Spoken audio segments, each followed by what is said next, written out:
హక్కు ఈరోజు కాంగ్రెస్ పార్టీకి ఉందా? ఈరోజు గ్రామీణ ప్రాంతాలలో ఈ 11 సంవత్సరాల పరిపాలన సందర్భంగా ప్రతి రైతు దగ్గరికి వెళ్ళి కాంగ్రెస్ పార్టీ నాయకులను ప్రశ్నించాల్సిన అవసరం ఉంది. అంతేకాదు ఈరోజు మనం చూస్తాం అనేక రకాలుగా రామజన్మభూమి దేవాలయ నిర్మాణం కావచ్చు, వారణాసి దేవాలయ పునర్నిర్మాణం కావచ్చు, ఉజ్జయిని మహంకాళి దేవాలయ నిర్మాణం కావచ్చు, ఈ రకంగా అనేకమైనటువంటి అద్భుతంగా ఈరోజు ఈ దేశంలో ఆధ్యాత్మిక కేంద్రాలను అభివృద్ధి చేసినటువంటి ఘనత నరేంద్ర మోడీ గారికి దక్కుతా ఉంది. అంతేందుకు ఆర్టికల్ 370 కానీ ఏ రకంగా ఆర్టికల్ 370 అవుతున్నప్పుడు ఏం చెప్పారు వీళ్ళు?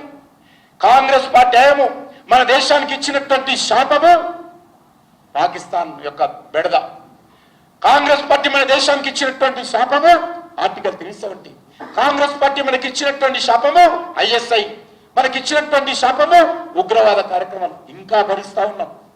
ఈరోజు పహల్గామ్లో సంఘటన జరిగిందంటే అది కాంగ్రెస్ పార్టీ ఇచ్చినటువంటి శాపమే, వాళ్ళ వారసత్వమే, వాళ్ళ యొక్క చేతగాని తనము, వాళ్ళ యొక్క పాకిస్తాన్ అనుకూల విధానం కారణంగా ఈ రోజు వరకు కూడా భారతదేశము ఈ ఉగ్రవాద కార్యక్రమాలు భరిస్తున్నటువంటి విషయాన్ని మనం గుర్తుపెట్టుకోవాల్సినటువంటి అవసరం ఉంది. అంతేకాదు ఈరోజు చిన్న చిన్న విషయాలు, గరీబ్ కళ్యాణ్ కోసం ఒక గ్రామీణ ప్రాంతాల్లో ఒక పేదవాడి ఇంట్లో టాయిలెట్ నిర్మాణించి మొదలు పెడితే స్పేస్ సెంటర్లో చందమామ వరకు కూడా ఈరోజు భారతదేశం తిరంగాను పంపించినటువంటి ఘనత నరేంద్ర మోడీ గారికి దక్కుతుందన్న విషయాన్ని మనం చేస్తాం. ఈరోజు ఒక పేదవాడి ఇంట్లో 5 కేజీల బియ్యం ఇచ్చడం మొదలు పెడితే ఈరోజు అనేక రంగాలలో కూడా మరి డిఫెన్స్ లో కూడా ఏ రకంగా స్వయం సమృద్ధితో ముందుకెళ్తా ఉన్నామో ఇటీవల జరిగినటువంటి ఆపరేషన్ సింధూర్లో ప్రపంచమంతా కూడా నివ్వెరపోయి చూస్తున్నటువంటి పరిస్థితి ఉంది. అంతేకాకుండా ఈరోజు మనం చూస్తా ఉన్నాం అనేక విషయాలను, మరి ముఖ్యంగా IT సెక్టార్ కావచ్చు, లేక మహిళలకు సంబంధించి 33% రిజర్వేషన్ కావచ్చు, BC జనాభా సేకరణకు నిర్ణయం, విప్లవాత్మక నిర్ణయం. ఇదే కాంగ్రెస్ పార్టీ వాళ్ళ హయాంలో ఏ ఒక్క స్వాతంత్రం వచ్చిన తర్వాత ఏ ఒక్క రోజు కూడా అనేక సార్లు డిమాండ్ వచ్చినప్పుడు కూడా BC జనాభా సేకరణ చేయనటువంటి అసమర్థత BC వ్యతిరేక ప్రభుత్వము కాంగ్రెస్ పార్టీ ప్రభుత్వము, కాంగ్రెస్ పార్టీ. కానీ ఈరోజు ధైర్యంగా మన ప్రభుత్వం వచ్చిన తర్వాత మొదటిసారి జనాభా సేకరణ జరుగుతా ఉంది. ఇంతవరకు ఎప్పుడు జరగలేదు. మొదటిసారి జనాభా సేకరణలో BC జనాభా సేకరణ చేయాలని ధైర్యం ఉన్నటువంటి, గట్స్ ఉన్నటువంటి ప్రభుత్వము నరేంద్ర మోడీ గారి ప్రభుత్వం మనం చేస్తా ఉన్నాం. అంతేకాదు మహిళలకు 33% రిజర్వేషన్ అనేక సార్లు డ్రాఫ్ట్ రెడీ అయింది, పార్లమెంట్ ఇంట్రడ్యూస్ చేశారు, చింపేశారు, అడ్డుకున్నారు.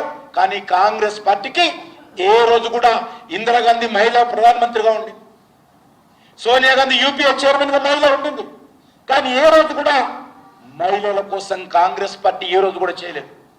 కానీ ఈరోజు నరేంద్ర మోడీ గారి ప్రభుత్వము, ధైర్యం ఉన్నటువంటి ప్రభుత్వము నరేంద్ర మోడీ గారి ప్రభుత్వము, మహిళల పక్షపాతంతో కూడినటువంటి ప్రభుత్వం కాబట్టి నరేంద్ర మోడీ గారి ప్రభుత్వము సంస్కరణలకు పెద్దపీట వేసే ప్రభుత్వమే కాబట్టి ఈరోజు అనేక సంస్కరణలో భాగంగా మహిళలకు కూడా 33% రిజర్వేషన్ తీసుకొచ్చాం. మీరు ఎప్పుడైనా ఆలోచన చేశారో అడుగుతాను రాహుల్ గాంధీకి. ఎందుకంటే ఆయనకు రాజకీయాలు తెలియదు, దేశ చరిత్ర తెలియదు, దేశ భవిష్యత్తు తెలియదు, గ్రామీణ పరిస్థితి తెలియదు. ఎవడు రాసిస్తే రాసిచ్చేటువంటి అలవాటు రాహుల్ గాంధీగా ఉంది కాబట్టి ఆయన మాట్లాడుతూ ఉంటాడు. అంతేకాదు ఈరోజు మనకు తెలుసు అనేక విషయాలను ఏ రకంగా మనము ఈ యొక్క అభివృద్ధి కార్యక్రమాలను ముందుకు తీసుకెళ్తున్నా మనం చూస్తాము. చిన్న చిన్న విషయాలు ముఖ్యంగా సాచురేషన్ మోడ్, అది పేద ప్రజలకు బియ్యం ఇచ్చే కార్యక్రమం కావచ్చు, పేద ప్రజలకు గ్యాస్ సిలిండర్స్ ఇచ్చే కార్యక్రమం కావచ్చు, పేద ప్రజలకు ఇండ్లు ఇచ్చే కార్యక్రమం కావచ్చు, పేద ప్రజలకు నల్ సే జల్ సరఫరా చేసే కార్యక్రమం కావచ్చు, గిరిజన ప్రాంతాల అభివృద్ధి కావచ్చు, పేద ప్రజలకు ఆయుష్మాన్ భారత్ 5 లక్షల రూపాయల వైద్య సాయం కావచ్చు, అదేవిధంగా 70 సంవత్సరాలు దాటినటువంటి వాళ్ళకు కులాలతో, మతాలతో, ఆదాయంతో సంబంధం లేకుండా అన్ని వర్గాల ప్రజలకు తానే పెద్ద కొడుకై ఈరోజు నరేంద్ర మోడీ గారు 70 సంవత్సరాలు దాటినటువంటి వాళ్ళందరూ కూడా ఈరోజు ఆయుష్మాన్ భారత్ సంవత్సరానికి 5 లక్షల రూపాయలు విలువైనటువంటి సహాయం అందించే కార్యక్రమం చేపట్టాం.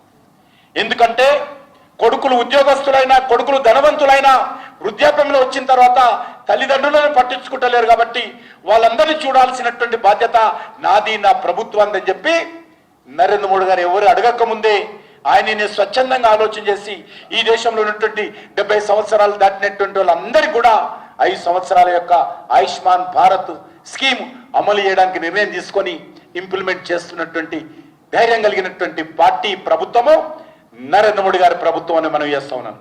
అంతేకాదు ఈరోజు మనం చూస్తా ఉన్నాం, గత 10 సంవత్సరాలుగా 4 కోట్ల ఇళ్ల నిర్మాణం చేయడం జరిగింది.